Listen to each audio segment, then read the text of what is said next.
America ने आखिरकार ये मान ही लिया कि यूक्रेन में मौजूद उसके एक पेट्रियट मिसाइल सिस्टम को रूस ने नुकसान पहुंचाया था। रूसी सेना का दावा था कि 16 मई को कीव पर उसके सैनिकों ने जब हवाई हमला किया तो निशाने पर अमेरिकी मिसाइल सिस्टम भी था, जिसे जेलेंस्की ने कीव की रखवाली में तैनात किया था। हालांकि उस दिन से लेकर आज तक यूक्रेन और अमेरिका रूस के इस दावे को गलत बताते आए, लेकिन आखिरकार अमेरिका को मानना ही पड़ा कि रूस की किंजल मिसाइल ने उसके एक पेट्रियट मिसाइल सिस्टम पर हमला किया था। हालांकि अमेरिका ने यह भी कहा कि रूस के हमले से उस मिसाइल सिस्टम को ज्यादा नुकसान नहीं हुआ, बल्कि उसमें मामूली खराबी ही आ पाई, जिसे वक्त रहते यूक्रेन के सैनिकों ने ठीक भी कर लिया। यह हमला रूस ने 3 दिन पहले किया था और यूक्रेन का दावा है कि उसने इस हमले में इस्तेमाल हुई 6 की 6 किंजल मिसाइलों को ढेर कर दिया था। इस बीच काला सागर में मौजूद रूस की फौज की मुश्किलें बढ़ गईं। यूक्रेन के मीडिया का दावा है कि ऐसा इसलिए क्योंकि क्राइमिया में एक रेल लाइन टूट गई, जिसकी वजह से रूसी सेना तक हथियारों की सप्लाई रुक सकती है। लेकिन अगर ऐसा हुआ तो यह पुतिन के लिए किसी बुरे सपने से कम नहीं होगा, क्योंकि रूस की नौसेना के जवान काला सागर में तैनात हैं। दावा है कि यहीं से वो यूक्रेन के ओदेसा पर हमले कर रहे हैं।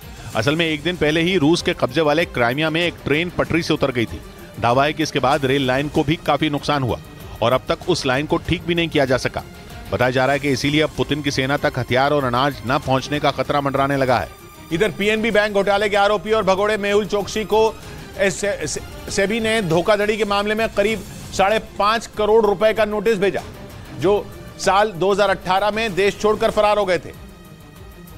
और तब से ही मेहुल चोकसी करीबियाई देश एंटीगा एंड बारबुडा में रह रहे हैं, जिन पर पहले से ही 13,000 करोड़ रुपए के गबन का आरोप है। और अब एक नए मामले में सेबी ने उन्हें करीब 5.5 करोड़ रुपए का नोटिस भेजा, जिसका भुगतान अगर मेहुल चोकसी नहीं करते तो उनकी संपत्ति को जब्त कर लिया जाएगा। सेबी ने मेहुल चोकसी को नया नोटिस गीतांजलि जेम्स के शेयरों में धोखाधड़ी के मामले में दिया है, जो मेहुल चोकसी की ही कंपनी थी। लेकिन 2018 में मेहुल चोकसी पर पंजाब नेशनल बैंक से करोड़ों रुपए का घोटाला करने का आरोप लगा था, जिसके बाद वो देश छोड़कर भाग गए थे। इस बीच पाकिस्तान से आकर राजस्थान के जैसलमेर में बसे हिंदुओं के घर ढहाए जाने के मामले में गहलोत सरकार एक्शन में आ गई।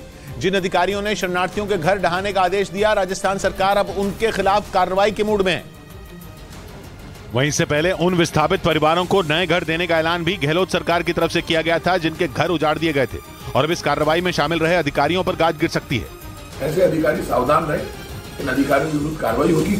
हाल ही में जैसलमेर के अमर सागर इलाके में 40 हिंदू परिवारों के घर ढहा दिए गए थे, जो पाकिस्तान से आकर बसे थे। और जब विवाद बढ़ा तो अधिकारियों ने सफाई देते हुए दावा किया कि उन्होंने सरकारी जमीन पर अतिक्रमण कर लिया था, इसलिए उनके घर ढहा दिए गए। तो वहीं बीजेपी ने इस कार्रवाई का विरोध किया था।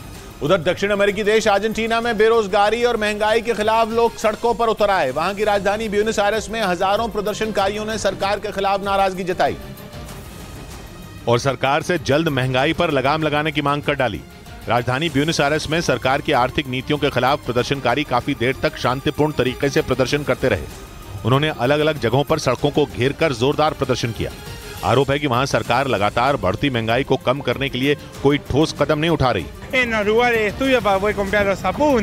अर्जेंटीना की सरकार की तरफ से जारी आंकड़ों के मुताबिक वहां पिछले 1 साल में खाने पीने की चीजें 115% तक महंगी हुई हैं।